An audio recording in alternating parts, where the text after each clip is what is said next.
Hello, welcome. This is episode 4 of my career mode with West Ham United. So today we're going to answer the critics. We're going to take it on the chin. Yes, I sold Jack Collison, but I am the manager of West Ham United. These are my decisions. These are the decisions I have to make.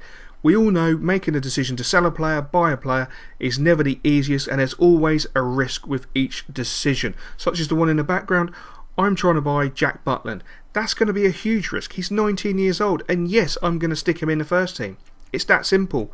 But come on, guys, I'm not stupid. I've been in the managerial game long enough to know what to do and how to do it. I sat down with Jackie Collison, had a good chat with the lad. You know, I told him where I want to take West Ham, how I couldn't see him fitting into the team. You know, he agreed and disagreed, but that's what it's all about, you know. And at the end of the day, he's got an opportunity to go to the Saints and play regular first-team football, which I could not guarantee him at West Ham. And to be fair, we got good money, so at the end of the day, it is good business. And that's what it's all about, good, sensible business. If I get the decision wrong, and it comes back to bite me in the arse, that is fair play. I will hold my hands up. I'm an old-school manager. I live by the sword, and I will die by the hammer. It is that simple. The only things I can do right is have 3 Weetabix every day for breakfast, and hopefully that will give me the strength to get me through the day. But we've just signed Butland. This is a huge risk, and it's a risk I'm prepared to take. You know, I'm here to do what Ron Greenwood done in the 60s and 70s, and that is to bring home trophies for the Claret and Blue Army. For the Hammers fans to be proud to don their shirts, knowing that they have won a trophy. It's going to be a long, hard road. We're going to win some, we're going to lose some, we're going to have many highs and probably a lot of lows. But I'm here for the right reasons, and that is for the long term, to build a squad for the future. And as you can see, consistently the tabloids are all over me. You know, questions being asked about the Butland purchase. Yes, I know. But we'll see. We'll see who will have the last laugh about that. And as you can see, I'm playing a different formation. I'm playing a 4-2-3-1. I'm utilising Nolan in cam, and I'm taking a risk by sticking in Brady and Sterling from the start with Carroll up front. Will it pay off? Who knows? Let's watch and find out. Throughout my entire managerial career, I've always demanded my team start hard and fast, and it's no different with the Hammers.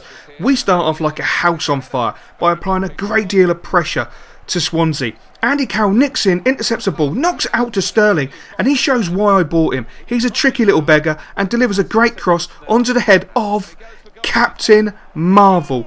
Kevin Nolan does the business, puts the Hammers 1-0 up with some great football. That was really enjoyable. And the one thing that I'm not so renowned for in my managerial career is being able to defend.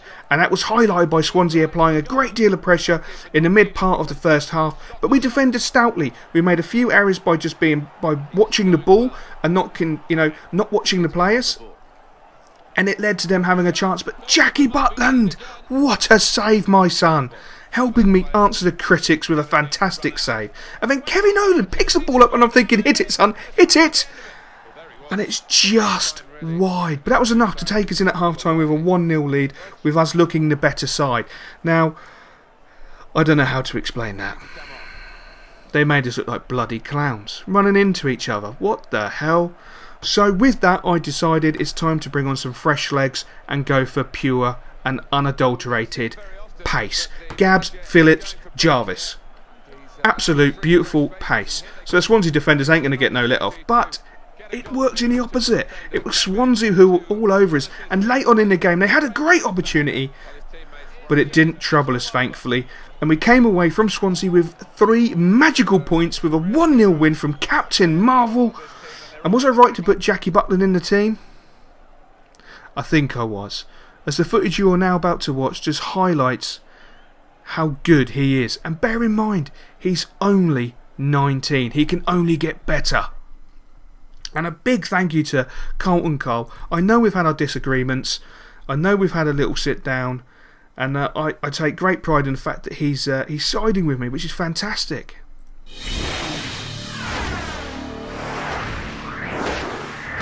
So yes, transfer day is here.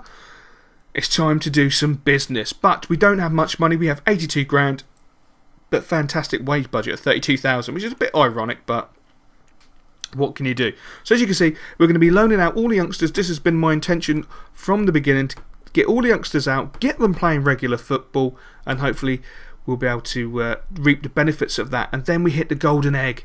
A 6 million offer. He's only rated at 4.4 million. Did I think about it? No. I took it. Of course I took it. 6 million? How much would a board give me? 5 million. It looks like I caught Golden Sullivan on a good day. Thank you guys for giving me some dosh. So these are the players we're looking at. Thank you to you guys for scouting them. You save me a lot of train fares, taxis, planes, trains and automobiles. So there's some quality players here. There really is. Really some quality players. These are the guys that I'm looking to bring in. Whoever found him, he is an absolute bloody diamond. Same with this guy, this Marcos. Absolute bloody diamonds. They really are. So, who are we going to offer money for? Marvell. I'm sorry, but no one's going to get past him. He's got ridiculous pace. I don't even know where he gets his pace from. And I don't want to risk losing out on a deal. I know it says 86 to 173,000. I'm going to give him 300 grand because he's going to cost bugger all. And then I got a phone call from one of the subscribers saying, Celtic, you must go to Celtic. So I did. I jumped in the car, went to Celtic and saw James Forrest in a reserve match, and he was brilliant. The boy's stats are just amazing. So I couldn't help but offer some money for him. And Suso, on the way back down, I stopped in at Liverpool and I saw this boy playing, and he's got a great first touch. Mattox, I actually saw him when I went out to Boston. I went over to Canada after seeing Sterling, and I've got to say, he is a hot prospect and well worth some investigating and seeing what we can do. So, we sat in the office, eagerly waiting. Eagerly waiting. Eagerly waiting. And we just sat. We had a cup of tea. Some bourbon biscuits. Another cup of tea. And then the transfer deadline had passed. And we'd signed nobody. It turns out that the tea lady, when bringing in the bourbon biscuits, accidentally unplugged the fax machine. So we will never know if any team actually accepted our offers, because we then couldn't fax the FA with the confirmation of the deal. I'm not really too down, because I learnt via email some of the prices that the teams were looking for. But it would have been nice to bring at least one player in. But hey, that's football. And at the end of the day, the tea lady bought us bourbon biscuits, which I think is more important.